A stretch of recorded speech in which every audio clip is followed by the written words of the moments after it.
তো দেখো আমরা রেডি হয়ে চলে এসেছি, একটা অন্নপ্রাশনের নিমন্ত্রণ ছিল আমাদের সেখানে। তো এই হচ্ছে আমাদের অস্মিতা, ওর অন্নপ্রাশন ছিল। ডেকোরেশনটা দেখো কি সুন্দর করে সাজিয়েছে। তো তখনও অস্মিতা এসে পৌঁছায়নি, তো সেই জন্য একা একাই আমরা বসেছিলাম আর স্টার্টারগুলো খাচ্ছিলাম। প্রথমেই ছিল পনির সাটে আর ফিশ বল, আর এটা ছিল রাবড়ি দিয়ে জিলেপি। এটা পুরো লাইভ কাউন্টার, ওখানে বসে ভাজা হচ্ছিল, কিন্তু সেটার আর আমার ভিডিও করা হয়নি। আরও অনেক ছিল স্টার্টারে, যেমন এই যে মিনি সিঙ্গারা আমার সোনা পাপা খাচ্ছে বসে, আম পান্না ছিল, কফি ছিল, গরমে আর ওগুলো খাইনি।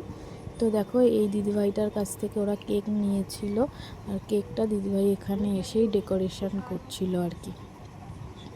কেকটা কিন্তু সত্যিই খুব সুন্দর ছিল।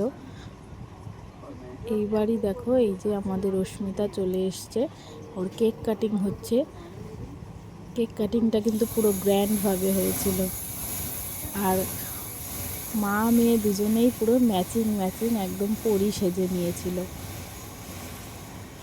তো দারুণ এনজয় হয়েছে ওর অন্নপ্রাশনে গিয়ে আমরা যেহেতু বাড়ি ফিরবো সেই জন্য আমরা খুব লেট করিনি, আমরা তাড়াতাড়ি খেতে চলে গেছিলাম। আর এই যে মেনু কার্ডটা তোমাদের সাথে শেয়ার করলাম, কিন্তু খাওয়ার কোনো ক্লিপ আমি নিতে পারিনি।